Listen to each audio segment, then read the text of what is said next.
জীবনে বড় বড় গুনাহ করিয়া ফেলাইছো। তোমাদের জন্য আজকের এই চমৎকার আলোচনাটা।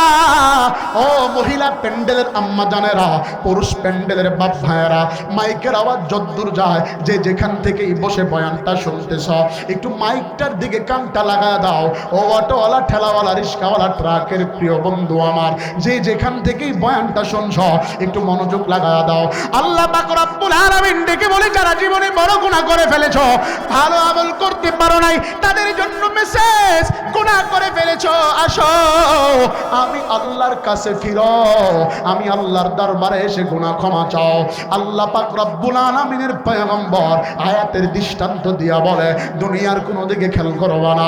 আল্লাহর নবী সরকারে দু আলম বলেন, ও সাহাবায়ে কেরামরা, আমাদের সকলকে যুদ্ধের জন্য প্রস্তুতি গ্রহণ করা লাগবে।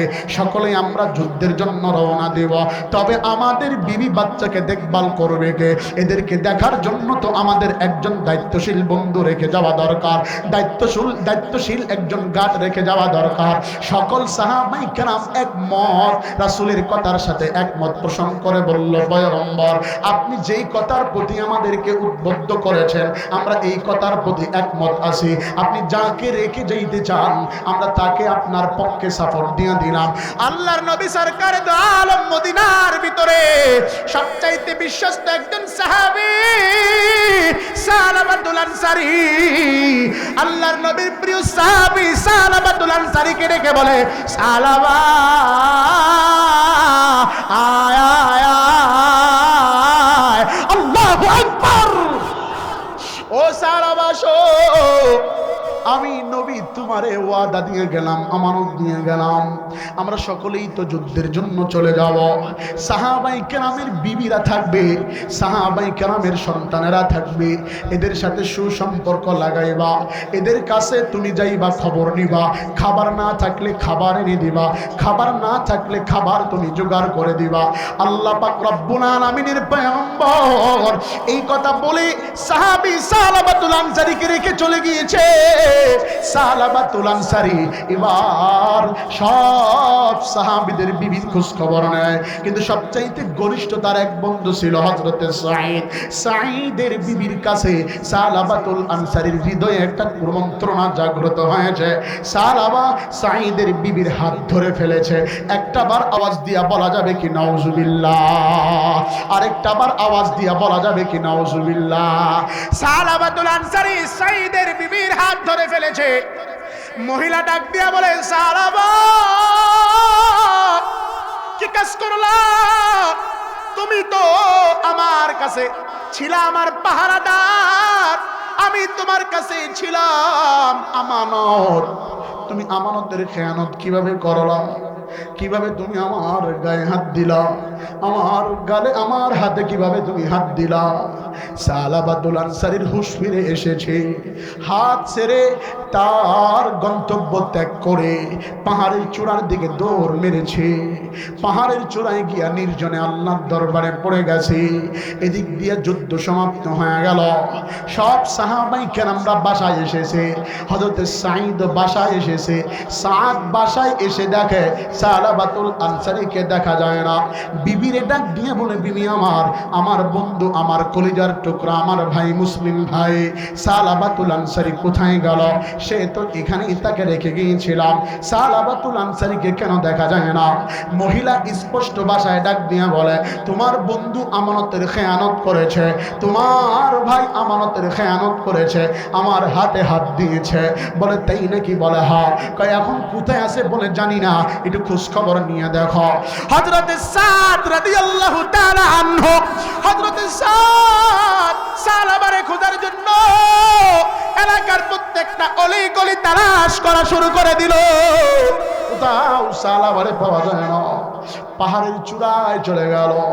ও জায়গায় গিয়ে দেখে পাহাড়ের নির্জন একটা গর্তের কিনারায় বসে বসে সালাবা করুণ সুরে কান্নাকাটি করে।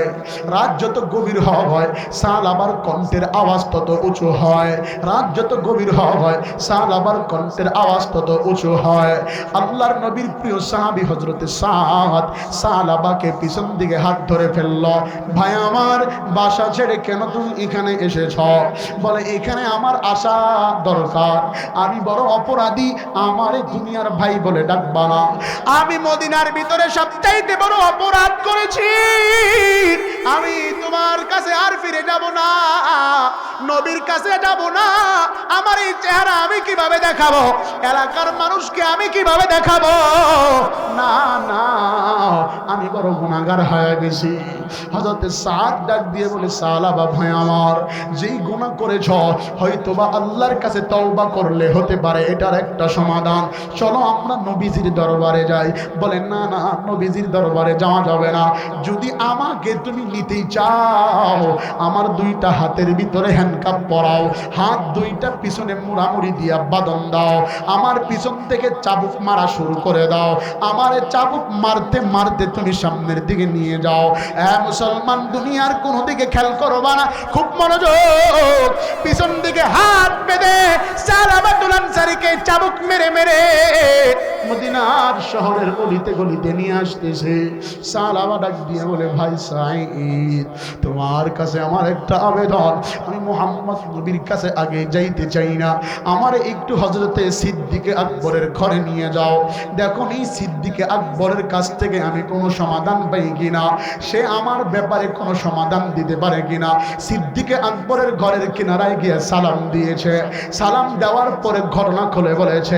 হযরতে আবু বকর সিদ্দিক রাদিয়াল্লাহু তাআলা আনহু ডাক দিয়ে বলে, গুনাহ ক্ষমা করবে কি করবে না আল্লাহর বিষয়, এটা আমার মালিকের বিষয়।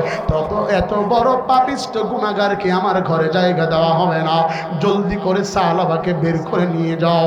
সালাবাতুল আনসারী সিদ্দিকে আকবরের ঘরে জায়গা না পেয়ে হযরত উমরের দরবারে, ভাই উমর, আমি বড় গুনাহ করে ফেলেছি, আমার গুনাহ মাফ হবে কিনা? উমরের ঘরেও জায়গা হয় না, আলীর ঘরেও জায়গা হয় না। সালাবাতুল আনসারী বিশ্ব নবীর কাছে যাবে না। এবার হযরতে সাদ ডেকে বলে, ভাই চলো নবীর দরবারে গিয়া দেখি তোমার গুনাহ নবী কিনো কোনো খবর বলে কিনা। নবীর দরবারে আসার পরে বক্তব্য পেশ করার পরে নবীও এক কথা বলে, যাও দূর হয়ে বিদায় নিয়ে চলে যাও। সালাবাতুল আনসারী এবার মদিনা থেকে চিরবিদায়ের পালা, মদিনা থেকে বিদায় নেয় আর বারবার মদিনার দিকে ফিরে তাকায়। দূরে এক পাহাড়ের চূড়ায় চলে গেল। লম্বা কথা সংক্ষেপে, আল্লাহ পাক রব্বুল আলামিন হযরতে জিবরাইলকে পাঠায়া দিয়া পয়গম্বরের কানে কানে আওয়াজ পৌঁছায়া দেয়, হাবিব নবী আমার, বান্দা যেহেতু আমার, গুনাহ ক্ষমা করার দায়িত্ব আমার কাছে। আপনারা কেন সাহাবাকে এভাবে দূর করে দিলেন, তাড়ায়া দিলেন? তারে আবার একটু বাসার দিকে ডেকে আনেন। আল্লাহর নবী জলদি করে টিম বসাইল। লম্বা কথা সংক্ষেপ, টিম বসায়া ডাক দিয়ে বলে, সাহাবাকে আনতে হবে।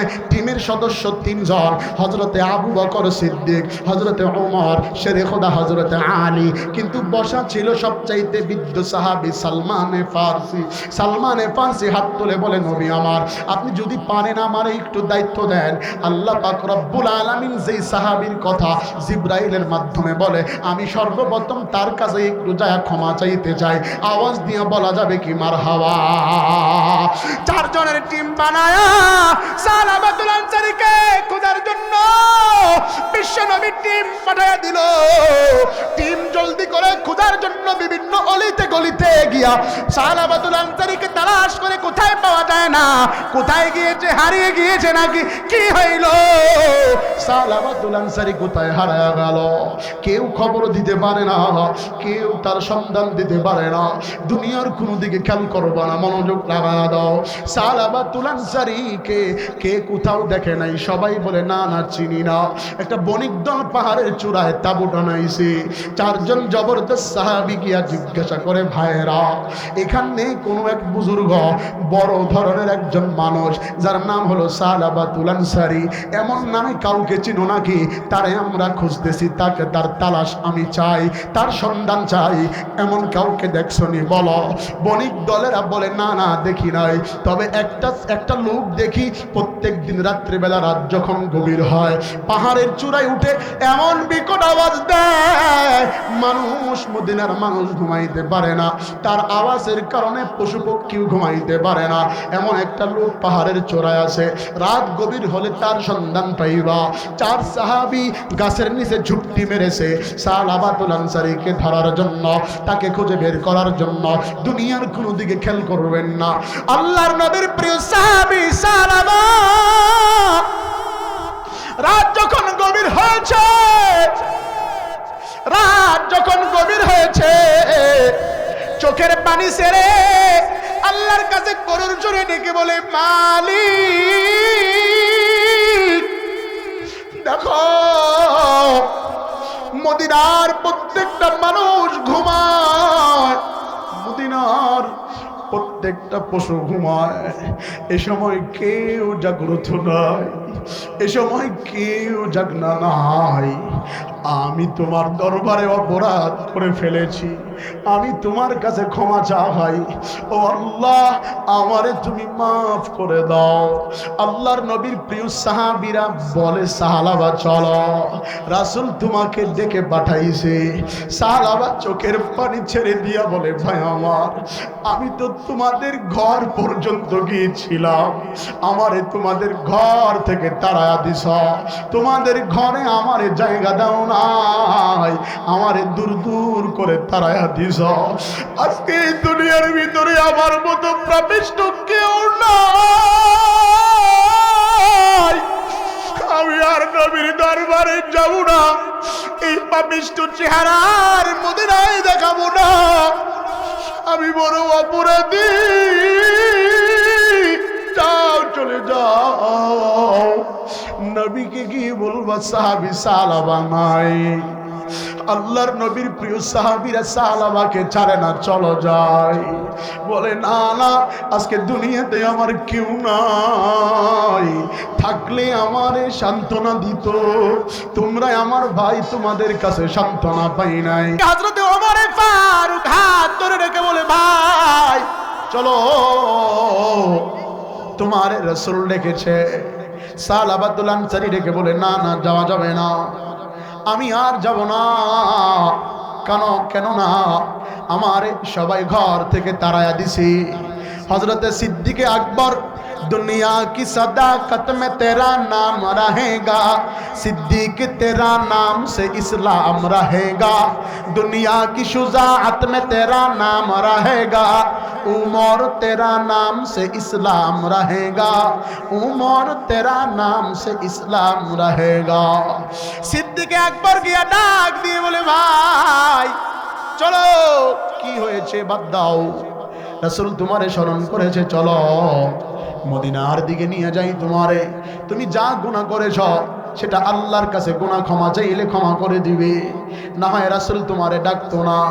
সিদ্দিকে আকবরের কথাও সালাবাতুল আনসারী আসে নাই। হযরতে শেরে খোদা আলী এবার ডাক দিয়ে বলে, ও প্রিয় ভাই চলো, তোমার রাসূল ডেকেছে, চলো। বলে, না না, যাব না। সবচাইতে বৃদ্ধ সাহাবী সালমান ফারসি, আল্লাহর নবীর প্রিয় সাহাবী সালমান ফারসি ডেকে বলে, ভাই সালাবা চলো, রাসূলের জবান থেকে আমাদেরকে তোমার নাম উচ্চারণ করে বলছে যাইতে, চলো চলো চলো, তাড়াতাড়ি জলদি করে চলো। সালাবাতুল আনসারী এবার চলে আসছে। এমন সময় এসেছে যখন বিশ্ব নবী নামাজে দাঁড়িয়েছে, আল্লাহর নবী নামাজে দাঁড়ায়া তেলাওয়াত করতেছে, আল্লাহকুমুত তাকাসুর হাত্তা যুরতুমুল মাকাবির কাল্লা সাউফা তা'লামুনা সুম্মা কাল্লা সাউফা তা'লামুন। সালাবাতুল আনসারী প্রথম রাকাতে আল্লাহকুমুত তাকাসুর শুনিয়া টাস করে জমিন থেকে পড়ে দুনিয়া আয়াত শুনিয়া দুনিয়া থেকে বিদায় নিয়ে চলে গেছে। আওয়াজ দিয়ে বলা যাবে কি, আল্লাহু আকবার।